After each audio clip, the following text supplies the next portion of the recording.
Hi, this is Debbie and I'm sharing a video I created for my Doodling with Debbie series for Simon Says Stamp. I seem to be deep into a mixed media phase at the moment, and the simple heat embossing on this card made for an easy masculine mixed media card full of interest and texture. I concentrated on two supplies, the hand-lettered Friends cling stamp set and the Friend Greetings clear stamp set. As always, all products used in my card today are listed and linked below for your convenience. I wanted to heat emboss the hand-lettered Friends set for some easy heat emboss resist with watercolours. With this in mind, I chose Archer's Hot Press watercolour card. As a watercolour card, it will handle the water media aspect, and being hot pressed, it has a smooth texture, which is great for embossing on. I placed a piece of the card in the MISTI and treated it with anti-static powder. I have this powder left over from an anti-static tool where the brush wore away. There was still powder left though, and not wanting to waste any good supplies, I simply keep the leftover powder in a jar with a Ranger Perfect Pearls brush. This brush is so nice and soft to sweep the powder all over the card. I lined up the hand-lettered Friends set and inked with Versamark ink before stamping onto the card and pressing down with a good rub over with one of my painting cloths. I sprinkled white embossing powder over the top and then heat set until the powder melted and became smooth and glossy. And it is that glossy surface which will resist the watercolours I add over the top shortly. Before then though, I made sure to tape the card securely to a board. I plan on using lots of watery layers, and taping to the board prevents the card from warping. I love mucky, muted colours, and so I mixed up some dusky blues and greens using Daniel Smith watercolours. Use whatever water media you have to hand though. This loose and easy technique doesn't require quality paints, and you can use anything from your stash. There are two ways you can heat emboss with watercolours, and I will be using both today. This first technique watercolours over a heat emboss design, in this case the hand-lettered background. The watery paint pools in and around the letters as the slick surface of the embossing resists the paint, and it slides off and creates lovely puddles around the words.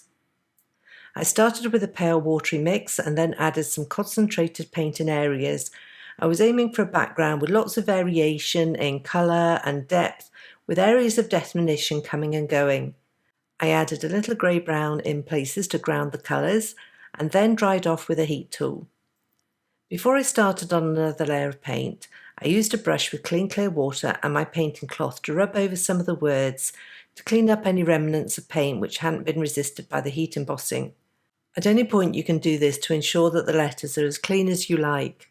Personally, I like where things get hidden in places and then become evident in others. I added a second layer of paint and this time made sure the mixtures were deeper in colour by using a mix with more paint to water than I had in the first layer. I also added some white gouache in places into this layer. Gouache is an opaque watercolour and the white gave a misty, hazy look in places. I dried the panel and then switched to a smaller brush to add white gouache and leftover paint splatter. I also added a good splatter of water over the top, and as the gouache and paint are still wet, then you get lovely little puddles amongst areas of splatter. I dried this layer off, and I do count splatter as a third layer, one again which adds and creates interest. When dry, I added a final layer of splatter and this time left the splatter without water to dry more distinct. Moving on, and here's a second technique on how you can heat emboss with watercolour. Rather than adding the watercolour over the heat embossing, you can add heat embossing over the top of watercoloured piece. This gives the heat embossing a much cleaner, clear definition and is great for sentiments. I added a few layers of colour and water splatter. I didn't want paint and gouache splatter though, because this might make the words harder to read. I'll come back to this piece in a moment, but first I dried everything off and then pulled back the painter's tape. The best way to do this is to pull the tape right back on itself at an angle, and this 3M painter's tape is great, and I very rarely have trouble with the tape pulling at the paper. I had a quick clean up of lettering, this time with a baby wipe, which I then used to clean up my work surface. I trimmed the panel down to be just smaller than an A2 card front. This leaves me with the main background for the card, the watercoloured piece for the sentiment, and a leftover piece which I will save for another day. I save all my scraps and love when I can add them to other projects. Onto the sentiment, and this uses the Friends greeting set and the watercolour piece from earlier. I place the watercolour piece in the MISTI and treat it with anti-static powder. Then using Versamark ink, I stamped a sentiment from the Friend greeting set before sprinkling with white embossing powder and heat setting. My preferred way to trim out sentiments is to use a craft knife and a metal edge clear ruler on a cutting mat.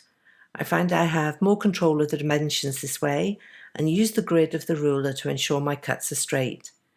If I'd placed this greeting straight onto the main watercolour piece, it would get lost as the colours are the same. And so to make the sentiment stand out, I backed it with ivory card. Before I adhered the sentiment to the card front though, I wanted to add more texture with my favourite crackle paste from Tim Holtz. Using a spatula, I smeared the paste over the top left and bottom right. Now, normally I would allow the paste to dry naturally, but seeing as we were on video, I used my heat tool to dry the paste quickly. I then used the edge of the spatula to rough up the paste some more, and then to emphasise the crazy crackle texture, I rubbed Crooked Broomstick and then Walnut Stain Distress crayons over the top. I used my finger to rub the crayons into the cracks, and then dabbed on some water to loosen the crayon before blotting up the excess. To help the crackle blend with the background, I added a layer of watercolour and some loose splatter in leftover paint and white gouache. You can see here how fun that texture is and how with all the layers of paint, splatter and crackle paste, the lettering of the background supports the theme of the sentiment but in a subtle way as the words come and go under the layers. For a more masculine finish to the card, I stapled the sentiment to the card front and added a piece of foam tape on the far end to lift it off the background a little. I added more foam tape to the back of the panel and adhered it to the card base. To finish off, I decided, as I was aiming for a masculine vibe, that maybe my usual sequins and pearls was not a great option. Instead, I went with a few Nouveau droplets in duck-egg blue, dark walnut and pale gold. When I add embellishments, I keep in mind the design rule that says things in triangles and odd numbers are attractive to the eye. So I added the droplets in 3 places to create a visual triangle around the sentiment, and within each area used a droplet of each of the 3 colours. And so there you go, a simple heat embossed background as a base for this mixed media card with a grungy masculine feel. I'll leave links in the YouTube description to the products that I've used, as well as a coordinating link to the blog post over at limedoodledesign.com. I want to thank you for joining me, and if you've enjoyed this tutorial, I'd be delighted if you subscribe to this channel. And before I go, here's a couple more videos to check out. Thanks, and I'll see you next time.